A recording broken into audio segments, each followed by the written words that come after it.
ಪತ್ರಿಕಾಗೋಷ್ಠಿಗೆ ಆಗಮಿಸಿರ್ತಕ್ಕಂಥ ಎರಡೂ ಪಕ್ಷದ ಎಲ್ಲ ಮುಖಂಡರು ಮತ್ತು ಮಾಧ್ಯಮದ ಸ್ನೇಹಿತರಿಗೆ ನಾನು ನಮಸ್ಕರಿಸ್ತಾ, ಏನಿವತ್ತು ನಮ್ಮ ದೇಶದ ಪ್ರಧಾನಮಂತ್ರಿಗಳಾದಂಥ ನರೇಂದ್ರ ಮೋದಿಜಿಯವರು ನಮ್ಮ ದೇಶದ ಮಾಜಿ ಪ್ರಧಾನಮಂತ್ರಿಗಳಾದಂಥ ದೇವೇಗೌಡರ ಅಪ್ಪಾಜಿಯವರು, ಈ ರಾಜ್ಯದ ಮಾಜಿ ಮುಖ್ಯಮಂತ್ರಿಗಳಾದಂಥ ಕುಮಾರಣ್ಣವರು ಹಾಗೂ ಈ ರಾಜ್ಯದ ಮಾಜಿ ಮುಖ್ಯಮಂತ್ರಿಗಳಾದಂಥ ಯಡಿಯೂರಪ್ಪನವರ ಒಂದು ಆಶೀರ್ವಾದದಿಂದ ಈ ಒಂದು ಕರ್ನಾಟಕ ರಾಜ್ಯದಲ್ಲಿ 2024 ಲೋಕಸಭಾ ಚುನಾವಣೆಗೆ ಸಂಬಂಧಪಟ್ಟಂತೆ ನಮ್ಮ JDS ಪಕ್ಷದ ವರಿಷ್ಠರು ಇವತ್ತು NDA ಮೈತ್ರಿಕೂಟಕ್ಕೆ ಸೇರ್ಪಡೆಯಾಗಿ ಏನಿವತ್ತು NDA ಮೈತ್ರಿಕೂಟಕ್ಕೆ ನಾವು ಸೇರ್ಪಡೆಯಾಗಿ ಈ 2024 ಚುನಾವಣೆ ಎದುರಿಸ್ತಕ್ಕಂಥ ಒಂದು ಪರಿಸ್ಥಿತಿ ನಮ್ಮ ವರಿಷ್ಠರಾದ ಕುಮಾರಣ್ಣವರು ಆಲೋಚನೆ ಮಾಡಿ ಏನಿವತ್ತು ಈ ರಾಜ್ಯದಲ್ಲಿರ್ತಕ್ಕಂಥ ಸಮಸ್ಯೆಗಳು, ಮುಖ್ಯವಾಗಿ ನೀರಾವರಿ ಯೋಜನೆಗಳು, ಏನಿವತ್ತು ಈ ರಾಜ್ಯದಲ್ಲಿ ರೈತರು ಅನುಭವಿಸ್ತಾ ಇರ್ತಕ್ಕಂಥ ಕಷ್ಟಗಳನ್ನ ಗಮನಿಸಿ ಇವೆಲ್ಲಕ್ಕಿಂತ ಮಿಗಿಲಾಗಿ ಏನಿವತ್ತು ನಮ್ಮ ವಿರುದ್ಧವಾಗಿರ್ತಕ್ಕಂಥ ಕಾಂಗ್ರೆಸ್ ಪಕ್ಷ ಈ ರಾಜ್ಯದಲ್ಲಿ JDS ಪಕ್ಷನ ಸಂಪೂರ್ಣವಾಗಿ ನಿರ್ನಾಮ ಮಾಡಬೇಕಂತ ಸಂದರ್ಭದಲ್ಲಿ ಇದನ್ನೆಲ್ಲ ಗಮನ ಹರಿಸಿ ಇವತ್ತು ನಮ್ಮ ರಾಜ್ಯದ ಸಮಸ್ಯೆಗಳ ಬಗ್ಗೆ ಗಮನದಲ್ಲಿಟ್ಟುಕೊಂಡು ಇವತ್ತು ಈ ದೇಶದ ಪ್ರಧಾನಮಂತ್ರಿಯಾದಂಥ ನರೇಂದ್ರ ಮೋದಿಜಿಯವರ ಜೊತೆಯಲ್ಲಿ ಇವತ್ತು NDA ಮೈತ್ರಿಕೂಟಕ್ಕೆ ಇವತ್ತು ನಮ್ಮ ಪಕ್ಷವನ್ನು ವಿಲೀನ ಮಾಡಿ, ಅದೇ ರೀತಿ ಏನಿವತ್ತು ನಮ್ಮ ರಾಜ್ಯದಲ್ಲಿ 28 ಲೋಕಸಭಾ ಕ್ಷೇತ್ರಗಳಲ್ಲಿ ಹಳೆ ಮೈಸೂರು ಭಾಗದಲ್ಲಿ ಇವತ್ತು ಕೋಲಾರ ಲೋಕಸಭಾ ಕ್ಷೇತ್ರ ಮತ್ತು ಮಂಡ್ಯ ಲೋಕಸಭಾ ಕ್ಷೇತ್ರ ಮತ್ತು ಹಾಸನ ಲೋಕಸಭಾ ಕ್ಷೇತ್ರ ಇವತ್ತು ನಮ್ಮ JDS ಪಕ್ಷದ ಚಿಹ್ನೆಗೆ ಇವತ್ತು JDS ಪಕ್ಷಕ್ಕೆ ನಮ್ಮ BJP ವರಿಷ್ಠರು ಬಿಟ್ಟುಕೊಟ್ಟಿದ್ದಾರೆ. ಇನ್ನು ಉಳಿಕೆ ಇರತಕ್ಕಂಥ 25 ಲೋಕಸಭಾ ಕ್ಷೇತ್ರಗಳಲ್ಲಿ ಇವತ್ತು ನಮ್ಮ ಪಕ್ಷದ ವರಿಷ್ಠರು ಈ ದೇಶದ ಮಾಜಿ ಪ್ರಧಾನಮಂತ್ರಿಗಳು ಒಂದು ಖಡಕ್ಕಾಗಿ ಒಂದು ಸೂಚನೆಯನ್ನು ಕೊಟ್ಟಿದ್ದಾರೆ. ಇಡೀ ರಾಜ್ಯದಲ್ಲಿ ಇವತ್ತು JDS ಪಕ್ಷ ಅಂತಕ್ಕಂಥದ್ದು ಎಲ್ಲರೂ ಹಿಂದಿಂದೆಲ್ಲ ಮರೆತು ಈ ಒಂದು 2024 ಲೋಕಸಭಾ ಚುನಾವಣೆಯಲ್ಲಿ ಎಲ್ಲ JDS ಪಕ್ಷದ ಮುಖಂಡರು, ಕಾರ್ಯಕರ್ತರು ಪ್ರಾಮಾಣಿಕತೆಯಿಂದ ಮೈತ್ರಿ ಅಭ್ಯರ್ಥಿಗಳ ಪರವಾಗಿ ಕೆಲಸ ಮಾಡಬೇಕು. ಇವತ್ತು JDS ಪಕ್ಷ ಎಲ್ಲಿದೆ ಅನ್ನೋದನ್ನ ಈ ರಾಜ್ಯದ ಮುಖ್ಯಮಂತ್ರಿ ಸಿದ್ದರಾಮಯ್ಯನವರು ತೋರಿಸ್ಬೇಕಂತ ಎಲ್ಲ JDS ಪಕ್ಷದ ಮುಖಂಡರಿಗೆ ಇವತ್ತು ಸೂಚನೆಯನ್ನು ಕೊಟ್ಟಿದ್ದಾರೆ.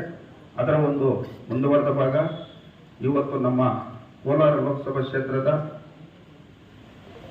NDA ಮೈತ್ರಿಕೂಟದ ಅಭ್ಯರ್ಥಿಯಾದಂಥ ಮಲ್ಲೇಶ್ ಬಾಬು ಅವರನ್ನ ಇವತ್ತು ಈ ಒಂದು ಕೋಲಾರ ಲೋಕಸಭಾ ಕ್ಷೇತ್ರದಲ್ಲಿ ನಮ್ಮ JDS ಪಕ್ಷ ಮತ್ತು ಭಾರತೀಯ ಜನತಾ ಪಕ್ಷ ಒಗ್ಗಟ್ಟಾಗಿ ಇವತ್ತು ಆ ಅಭ್ಯರ್ಥಿಗಳನ್ನ ಇವತ್ತು ಚುನಾವಣೆಯಲ್ಲಿ ಗೆಲ್ಲಿಸ್ತಕ್ಕಂಥ ಪ್ರಾಮಾಣಿಕತೆಯಿಂದ ಕೆಲಸ ಮಾಡ್ತಾ ಇದ್ದಾರೆ.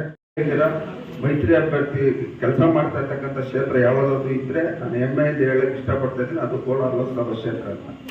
ಅದರ ಒಂದು ಮುಂದುವರೆದ ಭಾಗ ಇವತ್ತು ನಮ್ಮ ಶಿಡ್ಲಘಟ್ಟ ವಿಧಾನಸಭಾ ಕ್ಷೇತ್ರದಲ್ಲಿ ಭಾರತೀಯ ಜನತಾ ಪಕ್ಷದ ಮುಖಂಡರು ಮತ್ತು JDS ಪಕ್ಷದ ಮುಖಂಡರು ಇವತ್ತು ಈ ಒಂದು ಮಾಧ್ಯಮ ಸುದ್ದಿಗೋಷ್ಠಿ ನಡೆಸ್ತಾ ಇರ್ತಕ್ಕಂಥ ಉದ್ದೇಶ, ನಮ್ಮ ಅಭ್ಯರ್ಥಿ ದಿನಾಂಕ 14/4/2024 ನಮ್ಮ ಶಿಡ್ಲಘಟ್ಟ ವಿಧಾನಸಭಾ ಕ್ಷೇತ್ರದಲ್ಲಿ ಚಿಲ್ಕಲ್ನೇರ್ ಹೋಬಳಿ ಏನಂತೇಳಿ ಗ್ರಾಮದಲ್ಲಿ ಒಂದು ಸಭೆಯನ್ನು ಏರ್ಪಡಿಸಿದರೆ, ಅದು ಸಮಯ ಬೆಳಗ್ಗೆ 10:30ಕ್ಕೆ, ಅದೇ ದಿವಸ ಮಧ್ಯಾಹ್ನ 2:15ಕ್ಕೆ ತಿಪ್ಪೂರಹಳ್ಳಿಯಲ್ಲಿ ಮಾರುತಿ ಟಾಕೀಸಲ್ಲಿ ಏರ್ಪಡಿಸಿದರೆ, ಅದು ಅದರ ದಿನಾಂಕ 14/4/2024. ಮತ್ತು 15ನೇ ತಾರೀಕು ನಮ್ಮ ಜಂಗಮಕೋಟೆ ಮತ್ತು ಕಸಬಾ ಟೌನ್, ಈ ಕಸಬಾ ಮತ್ತು ಟೌನು ನಮ್ಮ ಬಾಲಾಜಿ ಚೌಟ್ರಿಯಲ್ಲಿ ಬೆಳಗ್ಗೆ 10:00ವರೆಗೆ ನಿಗದಿ ಮಾಡಿದ್ದೀರಿ. ಅಂದಿನಾಳ ಬಾಲಾಜಿ ಚೌಟ್ರಿ.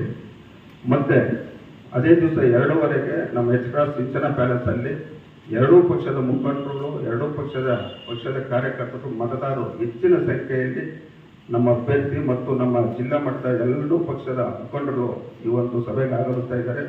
ಹೆಚ್ಚಿನ ಸಂಖ್ಯೆಯಲ್ಲಿ ತಾವೆಲ್ಲರೂ ಈ ಕ್ಷೇತ್ರದ ಎಲ್ಲ ಸ್ವಾಭಿಮಾನ ಮತದಾರರು ಈ ಒಂದು ಕಾರ್ಯಕ್ರಮದಲ್ಲಿ ಭಾಗವಹಿಸಿ ನಮ್ಮ ಪಕ್ಷದ ಮತ್ತು ಭಾರತೀಯ ಜನತಾ ಪಕ್ಷದ NDA ಮೈತ್ರಿಕೂಟ ಅಭ್ಯರ್ಥಿಯನ್ನು ತಾವೆಲ್ಲರೂ ಆಶೀರ್ವಾದ ಮಾಡಿ ಈ ಚುನಾವಣೆಯಲ್ಲಿ ಜಯಶೀಲನೆ ಮಾಡಬೇಕಾಗಿ ನಾನು ಮನವಿಯನ್ನು ಮಾಡ್ತಾ ಇದ್ದೀನಿ.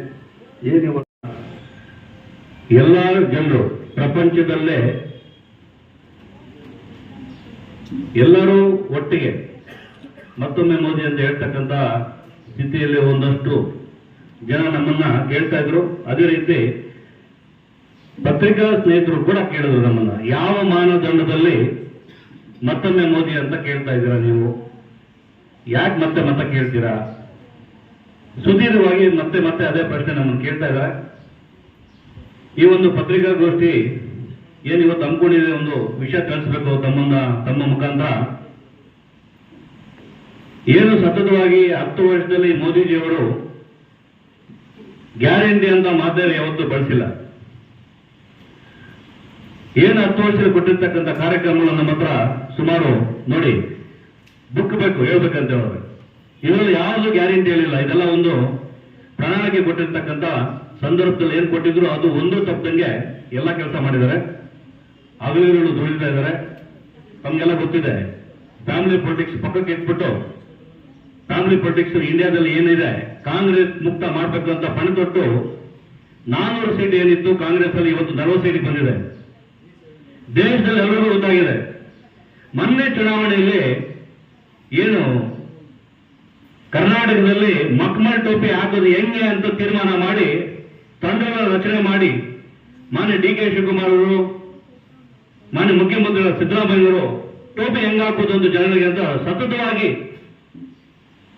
ಕಾರ್ಯಾಗಾರ ಮಾಡಿ ಜನರಿಗೆ ಚೆನ್ನಾಗಿ ಟೋಪಿ ಹಾಕಿದ್ದಾರೆ. ನಿದರ್ಶನ ಇದೆ. ಇವತ್ತು ಕೇವಲ 11-12 ತಿಂಗಳಲ್ಲಿ ಇವತ್ತು ಏನು 5 ಗ್ಯಾರಂಟಿ ಅಂತ ಪ್ರಣಾಳಿಕೆ ಕೊಟ್ಟರು. ಪ್ರಣಾಳಿಕೆ ಯಾವುದು ಗ್ಯಾರಂಟಿ ಇಲ್ಲ. ಪ್ರಣಾಳಿಕೆ ಕೊಟ್ಟಿರ್ತಕ್ಕಂಥದ್ದು ಗ್ಯಾರಂಟಿ ಇಲ್ಲ. ಅವರು ಗ್ಯಾರಂಟಿ ಅಂತ ಕಾರ್ಡ್ ಹೊರಟು 5 ಗ್ಯಾರಂಟಿ ಅಂತ ಹೇಳಿದ್ರು. 5 ಗ್ಯಾರಂಟಿಯನ್ನು ನಂಬಿ ಜನ ಒಂದು ಜಾತಿ ತಗೊಂಡ್ಬರ್ತಾರೆ ಪಕ್ಷಕ್ಕೆ ಓಟ್ಬೇಕು ಅಂತ. ಎಲ್ಲಾ ವರ್ಗದವರನ್ನ ಡಿವೈಡ್ ಮಾಡ್ತಾರೆ. ಅದ್ರ ಜೊತೆಗೆ ಈಗ ಭಾರತನೇ ಡಿವೈಡ್ ಮಾಡಬೇಕು ಅಂತ ತೀರ್ಮಾನ ಮಾಡಿದ್ದಾರೆ. ತಮಗೆಲ್ಲ ಗೊತ್ತಿದೆ, ಟ್ಯಾಕ್ಸ್ ನಮ್ಮ ಕೊಡಿ ಅಂತ ಹೇಳೋ ಮಾತಲ್ಲಿ ಯಾವುದೋ ಒಂದು ಮಾತು ತಪ್ಪು ಹೇಳಿದ್ರೋ ಇಲ್ಲ ದುರಂಕರವಾಗಿ ಹೇಳಿದ್ರು ಗೊತ್ತಿಲ್ಲ, ಇಲ್ಲ ಜ್ಞಾನ ಇದ್ದು ಹೇಳಿದ್ರು ಗೊತ್ತಿಲ್ಲ. ಡಿ ಕೆ ಶಿವರಾಜ್ ಒಂದು ಮಾತು ಹೇಳಿದ್ದಾರೆ, ಭಾರತನ ಹೊಳಿಬೇಕು ಅಂತ ಮಾತಾಡಿದ್ದಾರೆ. ಅವ್ರ ಮನೆ ಕಟ್ಟಕ್ಕೆ, ಅವ್ರ ಮನೆ ಬದುಕೋದಕ್ಕೆ, ಅವ್ರು ಚೆನ್ನಾಗಿರೋದಕ್ಕೆ, ದೇಶ ಹೊಡಿಯೋದಕ್ಕೂ ಹಿಂದಕ್ಕೆ ಹೋಗಲ್ಲ. ಇವರು ಒಂದು ಜಾತಿ ಹೊಡೆದ್ರು, ಜಾತಿಯಲ್ಲಿ ಮತ ಕೇಳ್ಬಿಟ್ಟು ಇಷ್ಟೊಂದು ದಿವಸ ಮಾಡಿದ್ರು, 70 ವರ್ಷ ರಾಜಕಾರಣ ಮಾಡಿದ್ರು. ಅದ್ರ ಜೊತೆ ಈಗ 5 ಗ್ಯಾರಂಟಿ ಅಂತ ಹೇಳಿ ಮಕ್ಮಲ್ ಟೋಪಿ ಹಾಕಿ 135 ಸೀಟು ತಗೊಂಡ್ರು. ಜನ ನಂಬಿದ್ರು, ಓಟ್ ಹಾಕಿದ್ರು. ನಮ್ಮ ಜನ ಭರವಸೆಗಳಿಗೆ ಯಾವತ್ತೂ ಕೊಟ್ಟಿದ್ದ ಮಾತಿಗೆ ನಂಬ್ತಾರೆ. ನಂಬಿಕೆ ದ್ರೋಹ ಮಾಡಿರತಕ್ಕಂಥದ್ದು ನಿದರ್ಶನ ಆಗಿದೆ. 5 ಗ್ಯಾರಂಟಿಗಳು ಹೇಳ್ಬೇಕಂತ ಹೇಳಿದ್ರೆ ಎಲ್ಲರಿಗೂ ಕರೆಂಟ್ ಫ್ರೀ ಅಂತ ಹೇಳಿದ್ರು 200 ಯೂನಿಟ್. ತಮ್ಮ ಪತ್ರಿಕಾ ಮಾಧ್ಯಮ ಸ್ನೇಹಿತರು ಕೇಳ್ತೀನಿ, ತಮ್ಗೆಲ್ಲ ಗೊತ್ತಿದೆ ಜಾಹೀರಾತಾಗಿದೆ ಇವತ್ತು ಏನ್ ಮಾಡಿದ್ರು ಅಂತ. ಅವ್ರು ಹೇಳಿದೊಂದು, ಇವತ್ತು ಮಾಡಿರೋದೊಂದು ಗ್ಯಾರಂಟಿ ಯಾವುದು ಅವ್ರು ಹೇಳ್ತಕ್ಕಂಥ ನಡ್ಕೊಂಡಿಲ್ಲ. ಅದ್ರ ಜೊತೆಗೆ ಅಕ್ಕಿ ಹೇಳಿದ್ರು 10 kg ಫ್ರೀ ಅಂತ. 10 kgಯಲ್ಲಿ ಏನು ಮೋದಿಜಿಯವರು ಕೋವಿಡ್ ಟೈಮಲ್ಲಿ 10 kg ಕೊಟ್ಟು ಯಾವತ್ತು ನಾನು ಅಕ್ಕಿ ಕೊಡ್ತಾ ಇದ್ದೀನಿ ಅದ್ರ ಬಗ್ಗೆ ಕೊಟ್ಟಿದ್ದನ್ನು ಯಾವತ್ತೂ ಹೇಳಿಲ್ಲ. 10 kg ಕೊಟ್ಟಿರ್ತಕ್ಕಂಥ ಮೋದಿಜಿಯವರು ನಮ್ಮ ಎಲೆಕ್ಷನ್ ಟೈಮಲ್ಲಿ 5 kgನ ದೇಶದಲ್ಲೇ ನಿಲ್ಲಿಸ್ಬಿಟ್ರು. ಇಡೀ ದೇಶದಲ್ಲಿ 5 kg ನಿಲ್ಲಿಸಿದ್ರು, ಕರ್ನಾಟಕದಲ್ಲೂ ಕೂಡ ನಿಲ್ಲಿಸಿದ್ರು. ಸುಮಾರು ಜನ ನಮ್ಮ ಪಕ್ಷದ ನಾಯಕರು ಎಲೆಕ್ಷನ್ ಟೈಮ್ ಇದೆ ದಯವಿಟ್ಟು ನಿಲ್ಲಿಸಬೇಡಿ, ತೊಂದರೆ ಆಗುತ್ತಂತ. ಯಾವುದೇ ಕಾರಣಕ್ಕೆ ಎಲೆಕ್ಷನ್ಗೋಸ್ಕರ ನಾವು ಇದೆಲ್ಲ ಹೇಳ್ಬಿಟ್ಟು ಮಕ್ಕಳ ಟೋಪಿ ಹಾಕ್ತಾ ಕೆಲಸ ಮಾಡೋದು ಬೇಡ. ದೇಶದಲ್ಲಿ ಏನಾಗಿದೆ ಅದೇ ರೀತಿ ಎಲ್ಲರಿಗೂ ಆಗಬೇಕು. 5 kg ನಿಲ್ಲಿಸಬೇಕು ಅಂತ ತೀರ್ಮಾನ ಆಗಿದೆ, 5 kg ನಿಲ್ಲಿಸ್ತಾ ಇದೀವಿ. ಯಾಕಂತ ಹೇಳಿದ್ರೆ ಕೋವಿಡ್ ಟೈಮಲ್ಲಿ 10 kg ಕೊಟ್ಟಿದ್ದೀವಿ, ಈಗ 5 kg ಕೊಡಬೇಕು ತೀರ್ಮಾನ ಆಗಿದೆ. 5 kg ಕೊಡ್ತಾ ಇದ್ದಾರೆ, ಇವತ್ತು ಕೊಡ್ತಾ ಇದ್ದಾರೆ. ಇವರು 10 kg ಕೊಡ್ತಿರ್ತಕ್ಕಂಥದ್ದು ಇದುವರೆಗೂ ಯಾರಿಗೂ ಅಕ್ಕಿ ಕೊಟ್ಟಿಲ್ಲ. ಅನ್ನಭಾಗ್ಯ ಅಂತ ಹೇಳ್ತಕ್ಕಂಥ ಭಾಗ್ಯಗಳ ರಾಜ ಆಗಿರ್ತಕ್ಕಂಥ ಸಿದ್ದರಾಮಯ್ಯನವರಿಗೆ ಹೇಳಕ್ ಇಷ್ಟಪಡ್ತೀನಿ. 5 kg ಕೂಡ ಕೊಟ್ಟಿಲ್ಲ. ಈಗೇನು 5 kg ಕೊಟ್ಟಿರ್ತಕ್ಕಂಥದ್ದು ನಮ್ಮ ಭಾರತ ಸರ್ಕಾರದ ಮೋದಿಜಿಯವರು ಕೊಟ್ಟಿರ್ತಕ್ಕಂಥದ್ದೇ. ಅದು ಹೋಯ್ತು. ಈ ರಾಷ್ಟ್ರದ ಹಿತದೃಷ್ಟಿಯಿಂದ ಭವ್ಯ ಭಾರತದ ಭವಿಷ್ಯಕ್ಕೋಸ್ಕರ, ನಮ್ಮೆಲ್ಲರ ಭವಿಷ್ಯಕ್ಕೋಸ್ಕರ, ನಮ್ಮ ಮುಂದಿನ ಮಕ್ಕಳ ಭವಿಷ್ಯಕ್ಕೋಸ್ಕರ ನಾವೊಂದು ಪ್ರಬುದ್ಧವಾದಂಥ ಒಂದು ದೇಶವನ್ನು ಕಟ್ಟಬೇಕು.